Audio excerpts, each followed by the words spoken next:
The Ninja. A shadow bound by silence, a whisper of vengeance in the moonlight, trained in the sacred arts of stealth and deception, both myth and mortal. A lone phantom who dances between worlds, unseen and unstoppable. Cloaked in mystery and discipline, ninja are guardians of ancient secrets, moving like wind through trees and striking with the precision of fate. Or, as Hasbro puts it, these guys.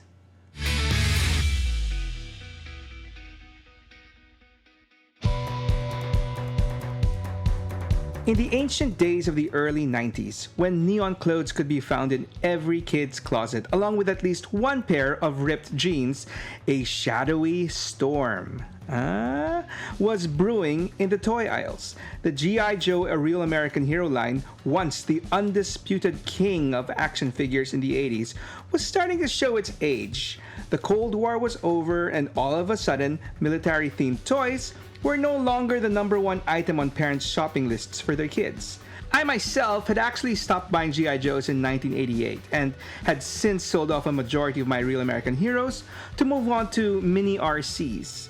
But whether I was in or out, Hasbro was not quite ready to have the G.I. Joes raise the white flag, and desperate to stay relevant, pretty much threw anything at the proverbial wall to see what would stick. From repainting older toys in tiger stripes or python scales, having them head into battle against toxic enemies and drug dealers, launch into the stars to battle aliens, to literally wrapping them up in Play-Doh, Hasbro was open to trying anything. And that included looking towards the hottest trends sweeping video games and late-night movie rentals. Ninjas. Silent warriors, masters of the shadows, mysterious, disciplined, and deadly. Okay, to be fair though, as far as ninjas were concerned, G.I. Joe was far from a copycat or imitator, as they introduced their first official ninja in the line as early as 1984 with the Cobra Ninja Storm Shadow, who had since come to become one of the most popular characters of the line, along with his brother from another mother, the commando turned ninja Snake Eyes. And you could throw in a couple of Arashikage ninja masters into the mix, the soft and blind masters, a female ninja, Jinx, hell even Cobra Commander's own son, Billy, was sort of a ninja. My point being that ninjas were nothing new to G.I. Joe. But as iconic as their handful of ninja characters were, they didn't seem to be a match for a quartet of sewer-dwelling, pizza-munching teenage mutant turtles, or even some mighty powerful Morphin Rangers who, while technically weren't ninjas, had all the ninja moves down pat. And so Hasbro looked to what worked in the past and decided to double down and fight off the new wave of ninjas from other toy companies with, well, more ninjas forced down our throats. And so, in 1992, Ninja Force was born, a bold, slightly confused, and entirely neon-soaked attempt to ride the wave of pop culture ninjutsu. See, this time around, Hasbro was not playing games. It was go big or go home. And so instead of tapping into the mystique and stealth of the traditional ninja archetype, they went no holds barred. Anything to beat out those damn turtles and Power Rangers. Instead of shadowy assassins clad in dark practical gear, we got characters decked out in hot pinks, electric blues, and radioactive yellows. These were silent warriors in theory, but in practice they looked more like contestants from a crazy Japanese karate game show. Ninja Force was Hasbro's swinging for the fences, with figures featuring spring-loaded action gimmicks, a plethora of bladed and exotic weapons. New characters were created with names that seemed like they were randomly picked from a Japanese dictionary or sounding like rejected energy drink flavors. And just for good measure, the OG ninjas Snake Eyes and Storm Shadow were brought back with new, equally wild outfits and play features. And even other established characters like the counterintelligence specialist Scarlet and mercenary Zartan somehow got roped into the martial arts madness. And they didn't stop there. Vehicles were tossed into the mix too, because nothing says ancient warrior combat like a motorized giant pile driver or battle axe. In retrospect, Ninja Force wasn't so much a tribute to Japanese martial arts as it was a last-ditch marketing Hail Mary, an attempt to ninjafy a franchise that had run out of Cold War villains. And while it didn't exactly restore G.I. Joe to its former glory, it did give us one of the more bizarre and utterly unforgettable sublines in the brand's history. And having never actually had any first-hand experience with all these neon ninjas back in the day, I figured then what better time than now for me to make up for it by doing my own little deep-ish dive from an outsider's perspective looking in and get to know all about Ninja Force. But before we get started, do you have any thoughts on Ninja Force? Are you guys fans? Do you have any nostalgic neon memories of these guys? Let me know in the comments below and tell me your story. And also, don't forget to like and share this video, and if you haven't yet, please subscribe to my channel. Arigato gozaimasu! Oh, and speaking of thank yous, I'd like to give big ones to 3D Joes and yojo.com, two really awesome and extensive websites where I got most of the reference information and pictures for this video. Both definitely worth checking out, so thank you. Anyway, let's ninja kick things off with a familiar name, Storm Shadow, who while starting off as a Cobra Ninja had by this time switched sides and was now officially a real American hero, and the leader of G.I. Joe's brand spanking new Ninja Force. As the last Grand Master of the Arashikage clan, Storm Shadow takes it upon himself to not only lead but pass down to his team generations of secret lore and years of practical experience, along with esoteric fighting techniques like Cloak of Chameleon and Screaming Whirlwind. Yeah, I've got a feeling we're gonna be hearing a lot more interesting and exotic sounding ninja stuff as we go along. But just to make sure it's not all swordplay with this version of Storm Shadow, his file card also states that he operates the Joe's new and lethal armored missile launcher transport, dubbed the Patriot.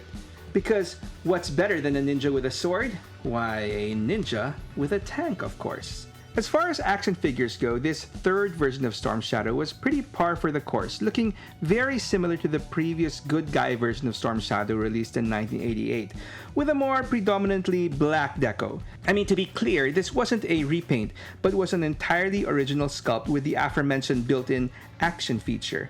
Taking a cue from previous lines like Kenner's Superpowers or hell, Mattel's Masters of the Universe, Hasbro figured that they could add to the play value of their new ninjas by giving each of them a unique spring action real ninja move, which in Storm Shadow's case was his right arm swinging forward in a punching motion by raising his left arm and quickly letting go.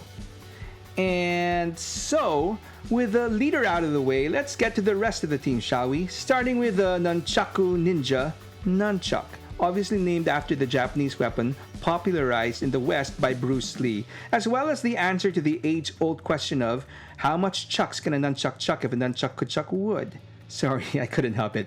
Anyway, I think it's worth noting that despite looking pretty close to the traditional ninja, if you can get past his military camouflage deco, Nunchuk's arsenal is actually not quite accurate, given that despite being of Japanese origin, the nunchaku isn't traditionally a ninja weapon, and seemingly neither is Nunchuk's second weapon of choice, his blade, which looks more like a cross between a European falchion or Middle Eastern scimitar than a Japanese katana.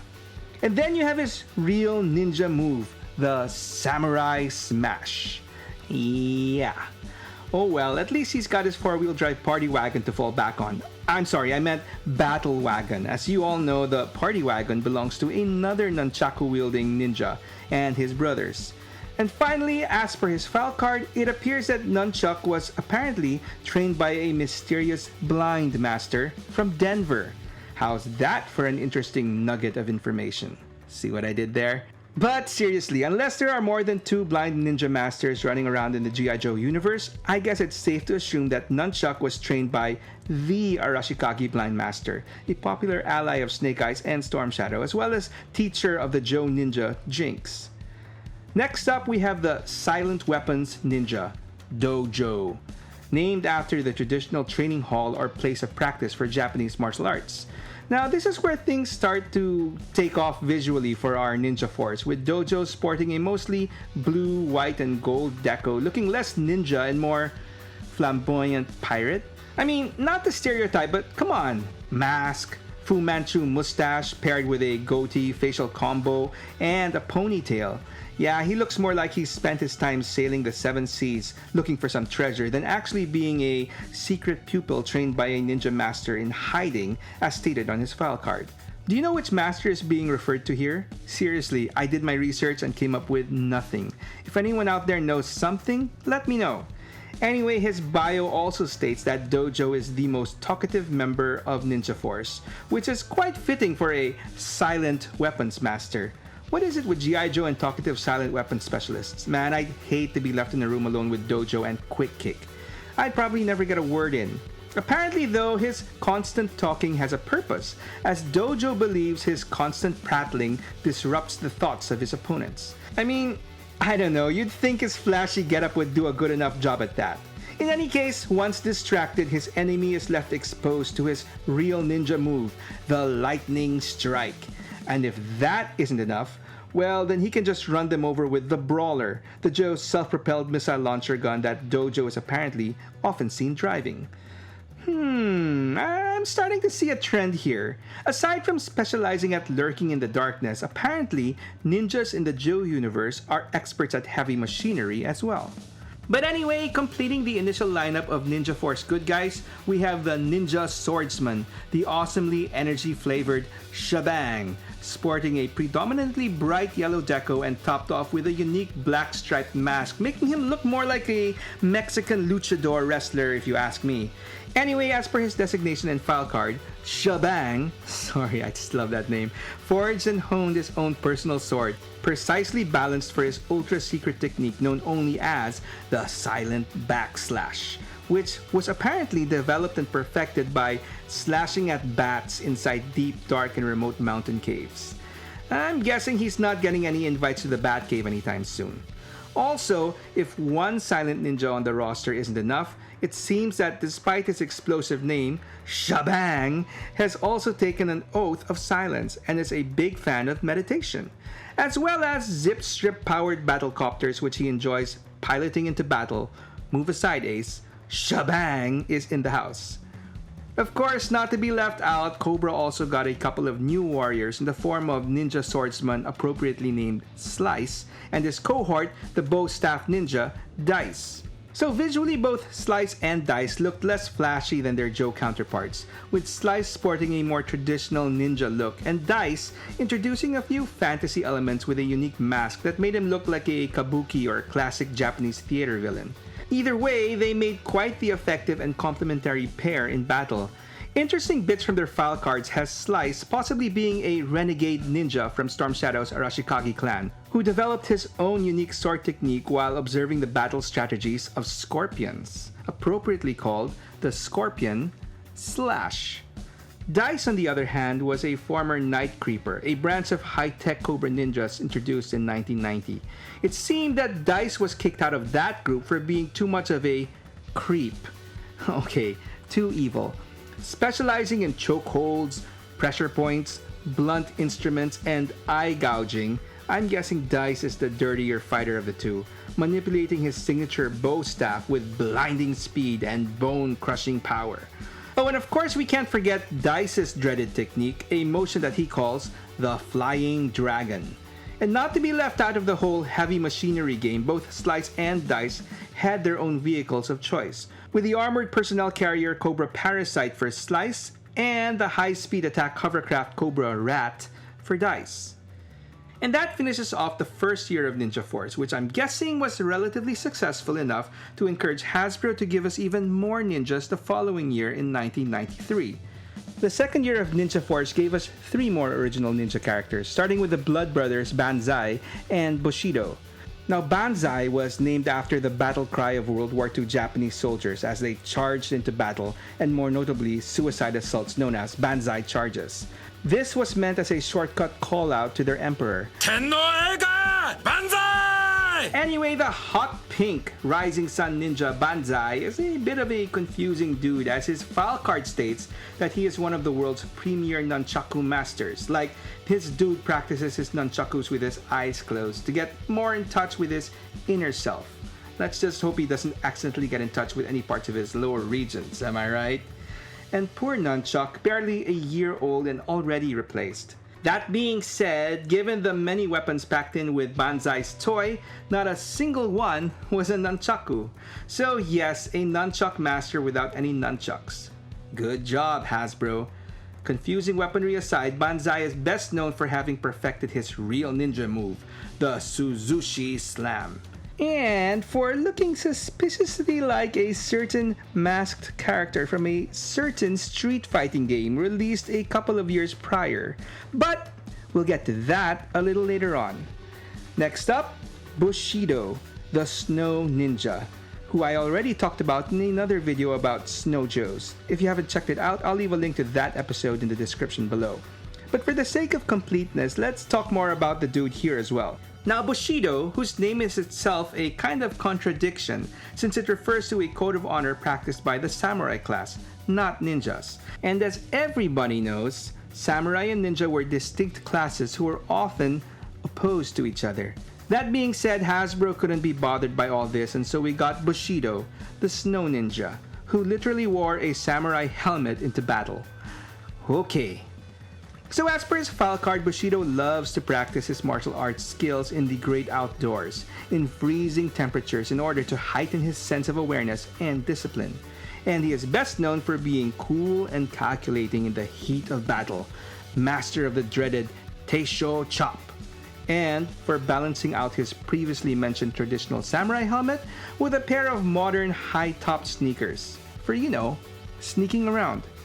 Now, in case you didn't notice, this time around both Banzai and Bushido's file cards didn't mention any specific vehicles, which I'm guessing was a conscious decision by Hasbro as none of the new single-carded ninjas were paired up with any pre-existing vehicles.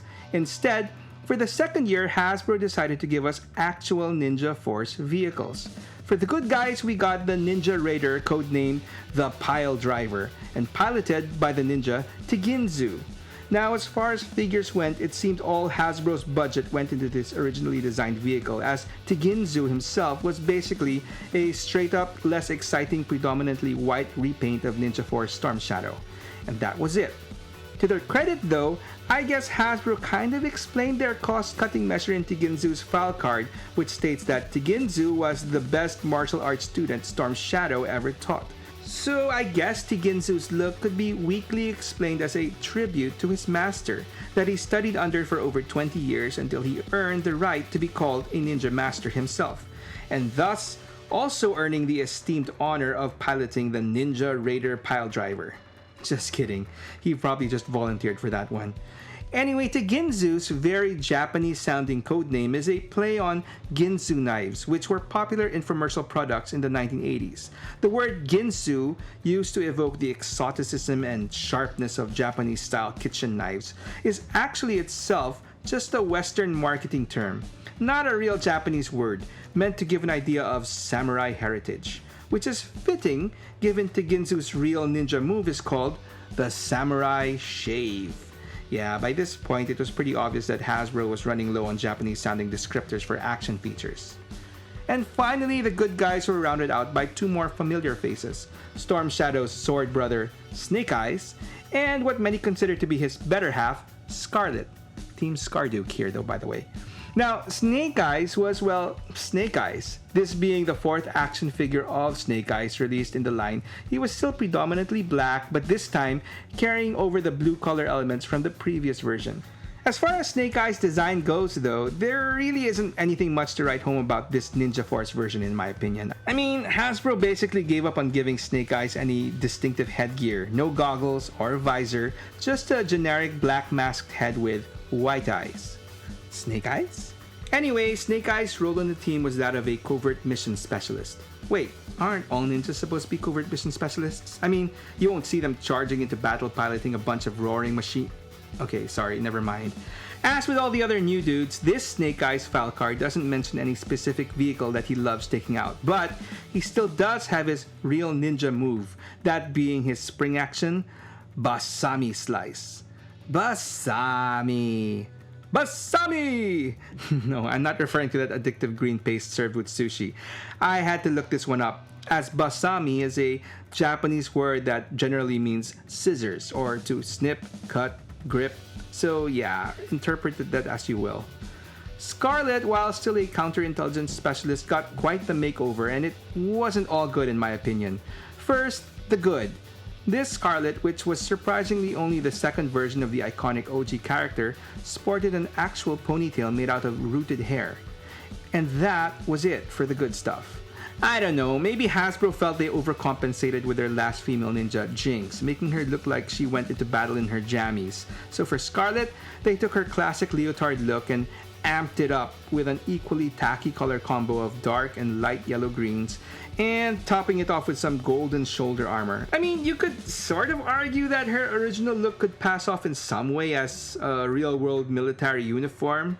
Okay, not really, but this new Scarlet's getup was straight up fantasy, and it gets worse. Her real ninja move, her Kato kick, meant a major redesign to her figure's hip construction, significantly limiting her leg articulation and, well, making her look rather wide on her sides. Actually, it turns out Snake Eyes shared the same hip construction, but given that his figure was all black, it wasn't that noticeable on him.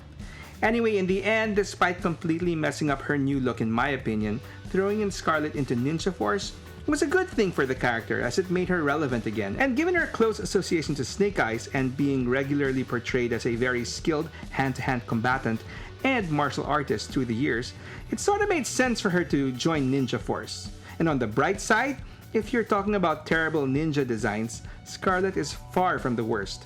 That honor goes to none other than the mercenary, Zartan.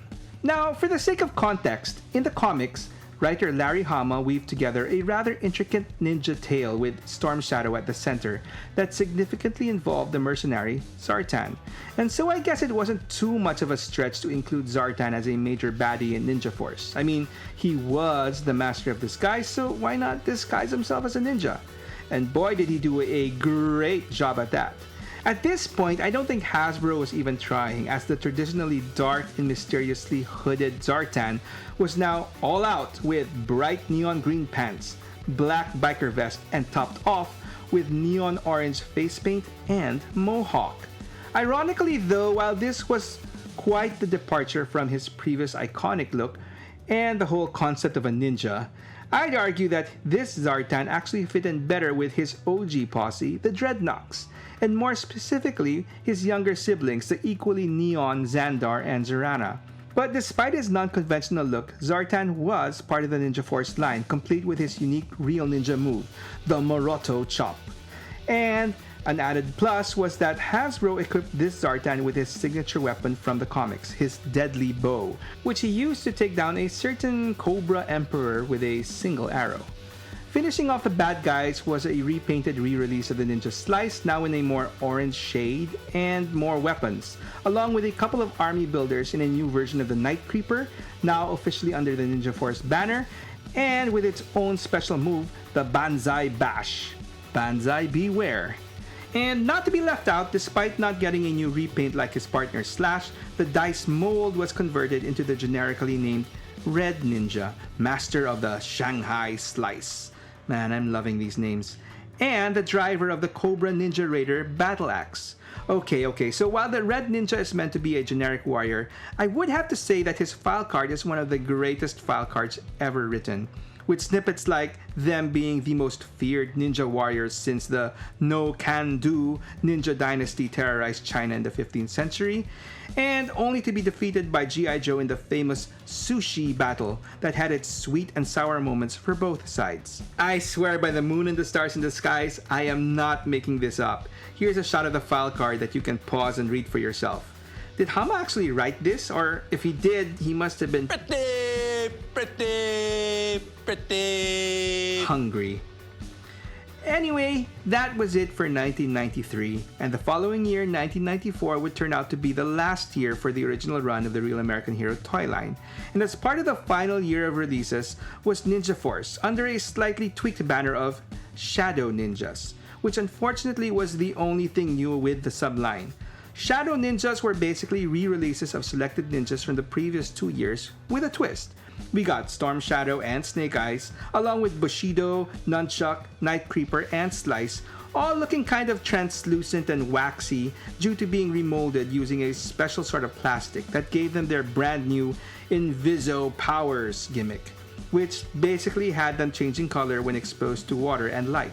In retrospect, it might have made more sense to have Zartan included in this wave, but whatever. That was pretty much it for the official run of G.I. Joe's Ninja Force. But as far as this video is concerned, we're not quite done, as there are a few more Ninja Force adjacent stuff I'd like to tackle. First and foremost would be a shout out to two more action figures that were released around the same time as Ninja Force, and in my opinion would have fit right in. The second version of the Cobra Saboteur Firefly released in 1992, and the Night Creeper Leader released in 1993. Now, given that his official title is the Cobra Ninja Supreme Master, I think Night Creeper Leader's inclusion into Ninja Force doesn't need any explanation. Plus, orange and black tiger stripes? Need I say more? Firefly, on the other hand, could use a little bit more explaining, as towards the latter part of the original Marvel Comics run, the Saboteur was revealed to be, dun dun dun, a ninja himself, trained from a young age by the Koga Ninja Clan, eventually earning the Master status along with the name of the Faceless Master.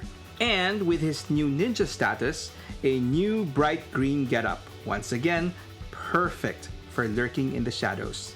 Second, even if her action figure was released years prior and was not repacked for the subline, the female ninja Jinx is apparently part of the Ninja Force team in the original Marvel Comics. Third, a good number of ninja molds were reused for another desperate attempt by Hasbro to stay relevant by incorporating another hot new video game property into G.I. Joe, Street Fighter. And so, in 1993, a new subline of Street Fighter action figures were also released. And while some of them were all original sculpts, for the most part, the rest were just smart reuses of existing molds, including a good number of Ninja Force figures paired up with newly sculpted heads.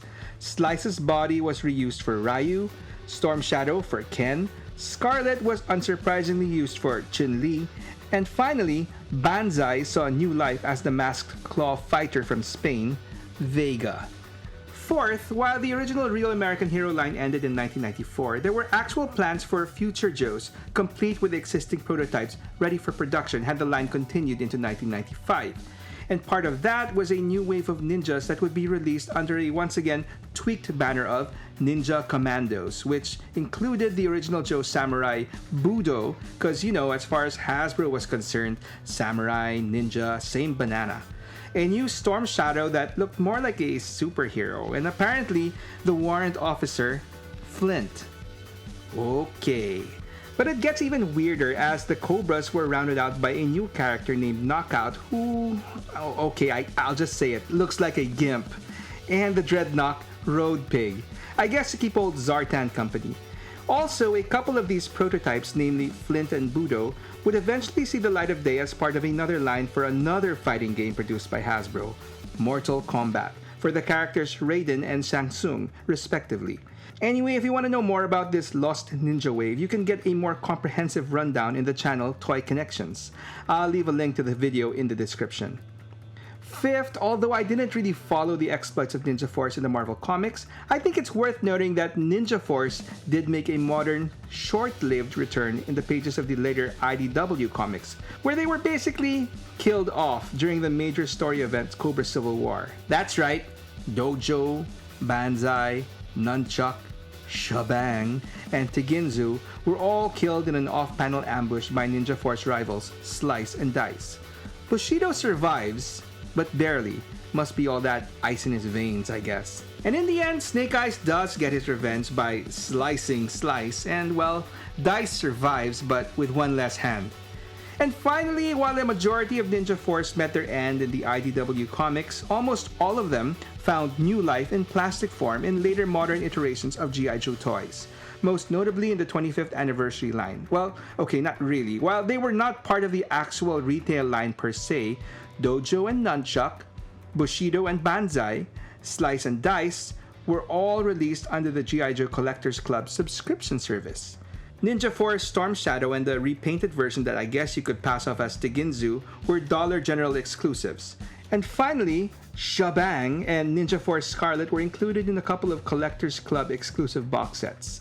And that's not all, as Ninja Force has gotten a little love as well in the more recent and larger 1/12 scale G.I. Joe Classified line, with an Arctic Mission Storm Shadow variant, which is for all intents and purposes Ninja Force Storm Shadow, as well as the random release of Nunchuk.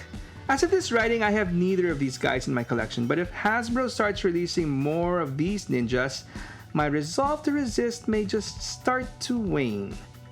And speaking of Wayne, have you heard about the G.I. Joe named Wayne? Even if his signature mask has him looking like a ninja, I assure you he is not. If you want to know more about the G.I. Joe Ranger Wayne Sneeden, codenamed Beachhead, I've got his story here. Or if you want other G.I. Joe stories, you can check out this playlist over here. Either way, thanks for watching, and I hope you come back for more.